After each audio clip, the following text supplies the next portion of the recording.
अस्सलाम वालेकुम dear student, क्या हाल हैं आपके। उम्मीद है आप बिल्कुल ठीक ठाक होंगे। तो जी स्टूडेंट, आज जो मैं आपके साथ टॉपिक डिस्कस करने लगा हूँ कोरिलेशन का ही टॉपिक है। इसमें आज हम डिस्कस करेंगे मल्टीपल एंड पार्शियल कोरिलेशन।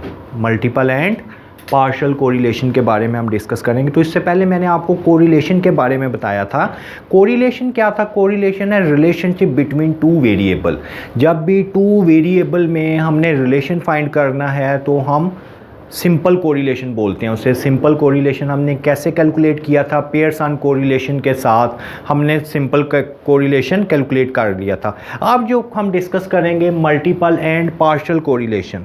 तो मल्टीपल कोरिलेशन क्या होता है? मल्टीपल कोरिलेशन है correlation between one variable and other age group of variable. एक वेरिएबल का दूसरे वेरिएबल्स के साथ अगर हमने रिलेशन फाइंड करना है तो उसे हम क्या बोलेंगे? Multiple correlation. यानी फॉर एग्जांपल अगर मैंने ये मल्टीपल कोरिलेशन को हम इस तरह डिनोट करते हैं R1.23, तो इसका क्या मतलब है? फर्स्ट वेरिएबल का बाकी दो वेरिएबल के साथ रिलेशनशिप, यानी फर्स्ट वेरिएबल का सेकंड और थर्ड के साथ रिलेशनशिप हमें बताएगा R1.23। अगर हमने फाइंड करना है R2.13, तो इसका क्या मतलब है? सेकंड वेरिएबल का अदर टू वेरिएबल के साथ रिलेशनशिप। अगर हम फाइंड करते हैं R3.12, तो इसका क्या मतलब है? थर्ड वेरिएबल का अदर टू वेरिएबल के साथ रिलेशनशिप। यानी मल्टीपल कोरिलेशन हमें क्या करेगा? एक वेरिएबल का बाकी जो रिमेनिंग वेरिएबल होंगे उसके साथ हमें क्या बताता है? रिलेशनशिप बताता है। अब किस तरह कैलकुलेट करना है ये अभी हम इसमें डिस्कस करते हैं। मल्टीपल कोरिलेशन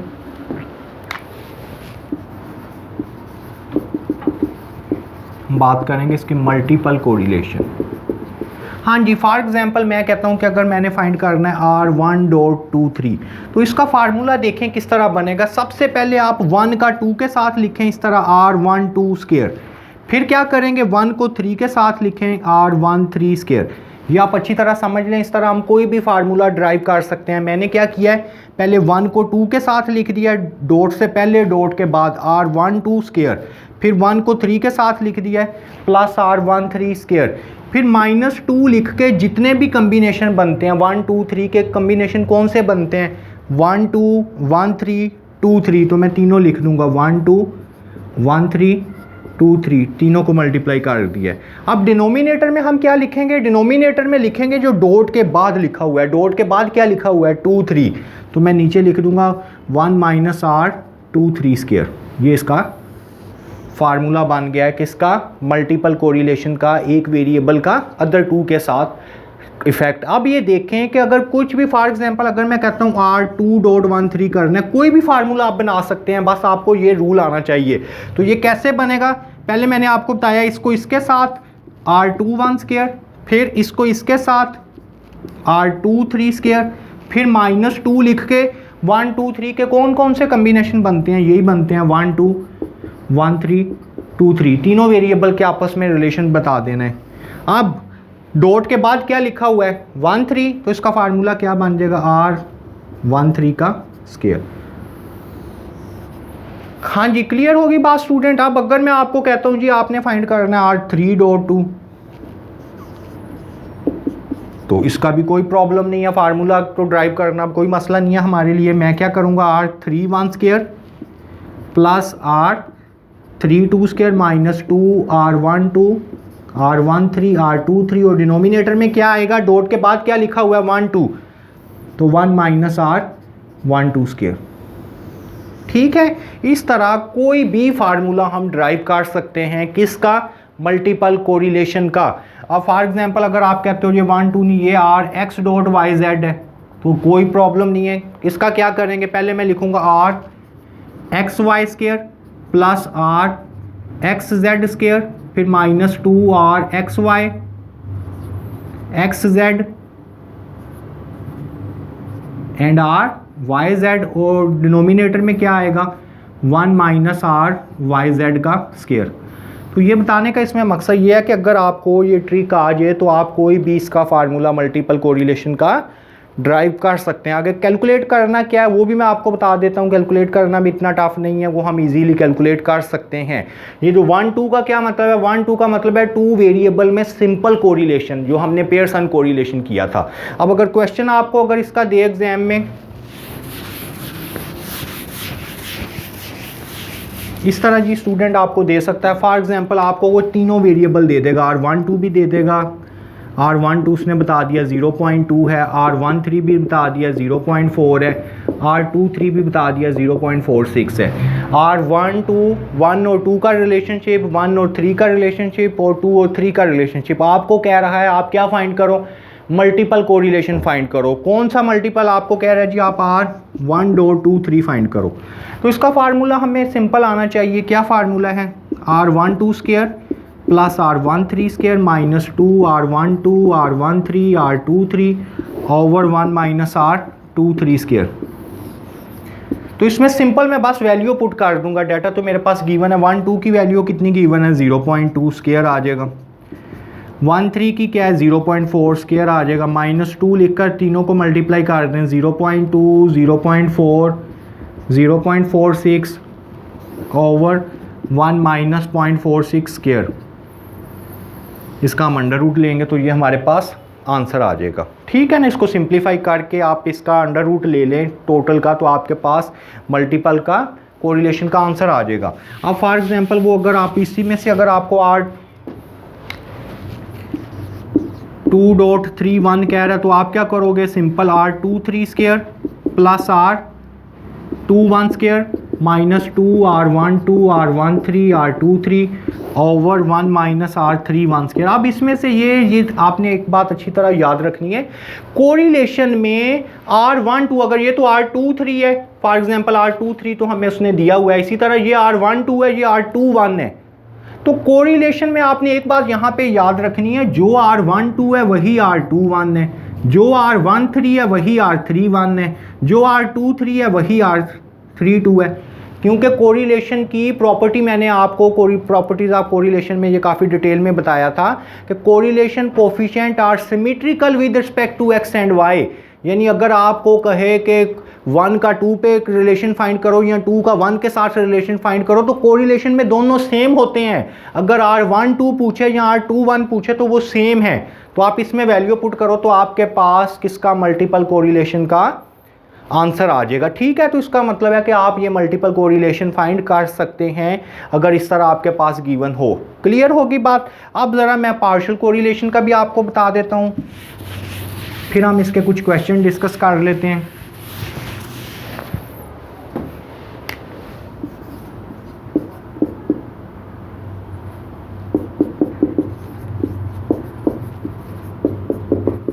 पार्शियल कोरिलेशन क्या है, पार्शियल कोरिलेशन है correlation between two variable and other as constant. दो वेरिएबल का हम बाकी जो थर्ड वाला होता है उसके साथ रिलेशन फाइंड करें तो उसे हम क्या बोलते हैं, पार्शियल कोरिलेशन। ठीक होगी बात। कैसे, फॉर एग्जांपल अगर आपको कहे कि आप फाइंड करो R12.3 या फिर R13.2, ठीक है ना, या फिर R23.1, तो इसका मतलब है पहले 2 का तीसरे के साथ, फिर 1 और 3 का सेकंड वाले के साथ, सेकंड और थर्ड का फर्स्ट वाले के साथ। तो इसका भी फार्मूला ड्राइव आपको करना आना चाहिए। R12.3 क्या बनेगा इसका फार्मूला, सबसे पहले डॉट से पहले वाला लिख लो R12। ठीक है, अब आपने क्या करना है, डॉट से पहले 1 का 3 के साथ R13, फिर 2 का 3 के साथ R23। मैंने क्या किया, सबसे पहले डॉट से पहले लिख लिया R12, फिर माइनस लिख के 1 को 3 के साथ 2 को 3 के साथ मल्टीप्लाई कर दिया। ठीक होगी बात। और नीचे डिनोमिनेटर में हम क्या करेंगे, जो माइनस के बाद लिखा हुआ है उसे याद रखो। माइनस के बाद क्या लिखा है 1 3, तो 1 माइनस R13 स्क्वायर आ जाएगा। और क्या लिखा हुआ है 2 3, तो 2 3 का स्क्वायर आ जाएगा। और सिर्फ डिनोमिनेटर का अंडर रूट आएगा। ठीक होगी बात। इसमें R12 R13 R23 तो आपके पास क्वेश्चन में दिया होगा। आप क्या करोगे, सिंपल फार्मूला लगा के फाइंड कर सकते हो। अब चले मैं ये सेकंड वाला फार्मूला ड्राइव करके बताता हूँ। R13.2 क्या बनेगा, R13 minus R12 R32 over minus के बाद क्या लिखा हुआ है 1 माइनस R12 का स्क्वायर और 1 माइनस R32 का स्क्वायर, डिनोमिनेटर का अंडर रूट। ठीक है, इसमें भी यही होगा। R12 की वैल्यू भी आपके पास गिवन है, R13 की वैल्यू भी गिवन है, R23 की वैल्यू भी कुछ ये 0.4 है, 0.6 है, 0.7। आप क्या करोगे, सिंपल इसमें वैल्यू पुट कर दो तो आपके पास पार्शियल कोरिलेशन के आंसर आ जाएंगे। तो अब स्टूडेंट एक और बात आपने याद रखनी है, जो कोरिलेशन होता है सिंपल कोरिलेशन टू वेरिएबल के बिटवीन रिलेशन, तो आपने बात याद रखनी है टू वेरिएबल के बिटवीन रिलेशन है, कोरिलेशन की रेंज होती है -1 to +1। कोरिलेशन किसके बिटवीन लाई करता है, -1 से +1, जबकि मल्टीपल कोरिलेशन जो होता है, आपने ये बात याद रखनी है, multiple correlation always lies between 0 and 1, क्योंकि मल्टीपल कोरिलेशन का मैंने आपको फार्मूला बताया, उसके कंप्लीट अंडर रूट है, तो अंडर रूट में वैल्यू नेगेटिव नहीं आती। Multiple correlation always lies between 0 and 1 and partial correlation always lies between -1 and +1। तो इसका मतलब ये हुआ कि कोरिलेशन और पार्शियल कोरिलेशन की रेंज तो -1 से +1 है, जबकि जो मल्टीपल कोरिलेशन है उसकी रेंज क्या है, 0 to 1 के इक्वल है। क्लियर होगी बात। अब ये देखें कि इसका क्वेश्चन एग्जाम में किस किस तरह चेंज करके दे सकता है आपको मल्टीपल पार्शियल कोरिलेशन के। हाँ जी स्टूडेंट, एक बात तो मैंने आपको ये बता दी कि आपको R12, R13, R23 तीनों कोरिलेशन दे देगा, आपको कहेगा मल्टीपल पार्शियल कोरिलेशन फाइंड कर लो। बाज़ दफ़ा ऐसे होता है कि हमें उसने ये दे दिया, B12 की वैल्यू दे दिया 0.7, ठीक है, B21 भी दे दिया 0.6, फिर B13 दे दिया 0.4, B31 दे दिया 0.7, B23 दे दिया 0.6, B32 दे दिया 0.8, इस तरह दे दिया। हमें कह रहा है कि आप मल्टीपल कोरिलेशन फाइंड करो, R1.23 and partial correlation find करो R12.3। तो ये हमें पहले तो मैं इसका फार्मूला ड्राइव कर लूँगा। R1.23 का फार्मूला क्या होगा, सिंपल उसी तरह पहले 1 को 2 के साथ R12 square plus R13 square minus 2 R12 R13 R23 over नीचे डॉट के बाद 1 माइनस R23 स्क्वायर, ये फार्मूला ड्राइव हो गया। और पार्शियल कोरिलेशन का क्या बनेगा, 1.2.3 का R12 पहले डॉट से पहले, फिर डॉट से पहले वाले का बाद के साथ 1 3 एंड 2 3, पहले मैंने R12 लिखा है, फिर 1 3 2 3, और डिनोमिनेटर में क्या आएगा 1 माइनस R13 का स्क्वायर और 1 माइनस R23 का स्क्वायर। मैंने आपको बताया जो माइनस के बाद लिखे हुए हैं उसको 1 में से माइनस करके स्क्वायर ले लेंगे, पार्शियल कोरिलेशन आ जाएगा। अब इसमें प्रॉब्लम तो ये है कि मुझे R12 R13 R23 ये तीन वैल्यू होंगी तो मैं इसमें पुट करूंगा तो मेरे पास आंसर आ जाएगा, लेकिन मेरे पास तो B12 और B21 दिया है। तो एक प्रॉपर्टी है, ये B12 का मतलब है रिग्रेशन कोफिशिएंट है 1 का 2 पे इफेक्ट, ये रिग्रेशन कोफिशिएंट है सेकंड का फर्स्ट पे इफेक्ट। तो रिग्रेशन कोफिशिएंट की एक प्रॉपर्टी थी कि जो correlation coefficient is geometric mean of regression coefficient, two regression coefficient का ज्योमेट्रिक मीन लें तो वो कोरिलेशन कोफिशिएंट बनता है। तो इट्स मीन आपको तो R12 चाहिए, तो R12 आएगा B12 और B21, B12 B21 इन दोनों को मल्टीप्लाई करके उसका अंडर रूट लो तो आपके पास R12 की वैल्यू आ जाएगी। R13 कैसे आएगा, B13 और B31 को मल्टीप्लाई करके उसका अंडर रूट ले लो। R23 कैसे आएगा, B23 और B32, इन दोनों को B12 B2 ये दोनों रिग्रेशन कोफिशिएंट हैं, इन दोनों का अगर हम ज्योमेट्रिक मीन ले लें, इन दोनों को मल्टीप्लाई करके उसका अंडर रूट लें तो R12 R13 R23 तीनों वैल्यू आपके पास आ जाएंगी। तो जब तीनों वैल्यू आ गई तो इधर पुट करना, तो मल्टीपल पार्शियल कोरिलेशन आप फाइंड कर सकते हो। ठीक हो गया बात, इस तरह भी एग्जाम में ये क्वेश्चन देता है। और किस तरह चेंज करके दे सकता है, मैं सारे वेज बता रहा हूँ किस तरह चेंजिंग करके आपका क्वेश्चन एग्जाम में आ सकता है। बाज़ दफ़ा स्टूडेंट ये भी होता है कि फॉर एग्जांपल उसने आपको B12 ये भी नेगेटिव दे दिया, ये भी नेगेटिव दे दिया, ठीक है ना। हमने मल्टीपल पार्शियल कोरिलेशन फाइंड करना है, लेकिन मुझे इसके लिए क्या चाहिए, R12 चाहिए। R12 का फार्मूला है B12 और B21, तो इन दोनों को अगर मैं मल्टीप्लाई करूँगा -0.7 माइनस 0.6 इसका अंडर रूट। अब ये देखें, अगर तो मैथमेटिकल देखें तो माइनस माइनस प्लस हो जाता है, लेकिन यहाँ पे ये बात नहीं होगी क्योंकि इसकी प्रॉपर्टी है कि अगर तो दोनों रिग्रेशन कोफिशिएंट नेगेटिव हुए तो देन कोरिलेशन कोफिशिएंट भी नेगेटिव होगा। अगर दोनों रिग्रेशन कोफिशिएंट नेगेटिव हों तो कोरिलेशन भी नेगेटिव होगा। तो इसका मतलब है माइनस आप बाहर लिख लो, 0.7 और 0.6 को मल्टीप्लाई करके इसका अंडर रूट ले लो, ठीक है ना। तो इसका मतलब है अगर दोनों नेगेटिव हुए तो हम क्या करेंगे, माइनस बाहर लिख लेंगे और 0.7 0.6 को मल्टीप्लाई करके उसका अंडर रूट लेंगे तो आपके पास R12 का आंसर आ जाएगा। अब आपके ज़हन में ये आ रहा होगा कि अगर एक नेगेटिव है एक प्लस है तो फिर क्या करेंगे, तो ऐसा नहीं होगा, क्योंकि मैंने आपको इसकी प्रॉपर्टी बताई है कि या तो दोनों रिग्रेशन कोफिशिएंट नेगेटिव होंगे या दोनों रिग्रेशन कोफिशिएंट पॉजिटिव होंगे। अगर एक नेगेटिव या एक पॉजिटिव है तो इसका मतलब है क्वेश्चन ही नहीं ठीक, उसमें प्रॉब्लम है। या तो दोनों नेगेटिव होंगे या दोनों पॉजिटिव होंगे। क्लियर होगी बात।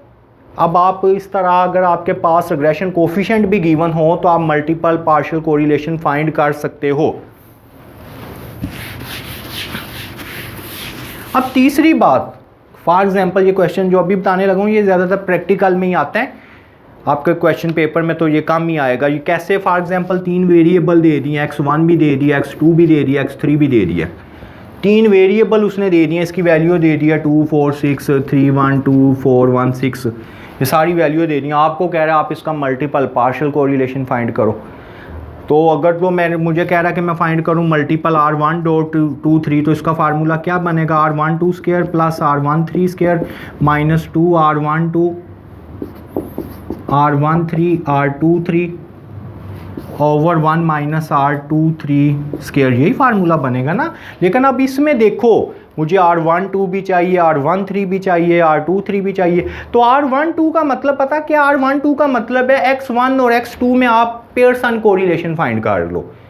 क्या फाइंड करो, R12 का क्या मतलब है, पेयरसन कोरिलेशन फाइंड करना है। पेयरसन कोरिलेशन मैंने आपको उसकी भी एक वीडियो मैंने अपलोड की हुई है, आप पेयरसन कोरिलेशन वहाँ पे देख सकते हैं किस तरह पेयरसन कोरिलेशन फाइंड किया जाता है। तो 1 2 का मतलब है पहले 1 और 2 का कोरिलेशन फाइंड करो। तो क्या फार्मूला पेयरसन कोरिलेशन का बनेगा, n समीशन x1 x2, क्योंकि दोनों के दरमियान आ रहा है, फिर summation x1 summation x2 over n summation x1 square minus summation x1 whole square n summation x2 square minus summation x2 whole square.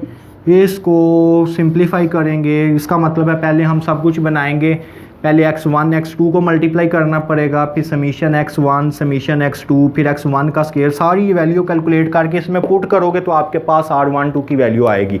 ये सिंपल 2 वेरिएबल हैं, उसका पेयरसन कोरिलेशन फाइंड किया है। अब इसी तरह 1 3 का क्या मतलब है, आप 1 और 3 को लेके ये फार्मूला लगा दो। 2 3 का क्या मतलब है, जब R23 करना है x2 और x3 को ये पेयरसन का फार्मूला लगा दो। 3 दफ़ा ये फार्मूला लगेगा, बाद में आप वैल्यू पुट करोगे तो आपके पास आंसर आ जाएगा। ठीक है, तो मैंने आज की वीडियो में आपको यही बताया कि मल्टीपल कोरिलेशन का क्वेश्चन वो आपको किस तरह चेंज करके दे सकता है। तो स्टूडेंट अब आपने क्या करना है, मेरे चैनल को भी सब्सक्राइब करें और बेल के बटन पे भी क्लिक करें। उसका फ़ायदा आपको ये होगा कि मेरी आप आने वाली जितनी भी वीडियो हैं वो आप इजीली देख सकते हैं। अच्छा, खुदा हाफिज़, नेक्स्ट लेक्चर में आपसे मुलाकात होती है।